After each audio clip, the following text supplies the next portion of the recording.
ক্ষমতার বাইরে যাওয়ার পর রাজনৈতিক কর্মকাণ্ড জোরদার করতে নতুন কৌশল নিয়ে কাজ করছে আওয়ামী লীগ। দলটির লক্ষ্য সাংগঠনিক কার্যক্রম আরও সক্রিয় করা এবং মাঠ পর্যায়ে নেতাকর্মীদের সম্পৃক্ততা বাড়ানো।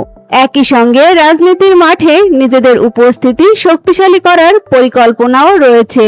এদিকে চট্টগ্রামে গোপন বৈঠক করার অভিযোগে নতুন করে আলোচনা তৈরি হয়েছে। এই অভিযোগে সাবেক মেয়র মঞ্জুর সহ 29 জন ছাত্রলীগ নেতাকর্মীর বিরুদ্ধে মামলা করা হয়েছে। মামলার বিষয়টি সামনে আসার পর স্থানীয় রাজনৈতিক অঙ্গনে নতুন আলোচনা শুরু হয়েছে। অভিযোগের বিষয়ে আইনি প্রক্রিয়া অনুযায়ী পরবর্তী কার্যক্রম চলবে।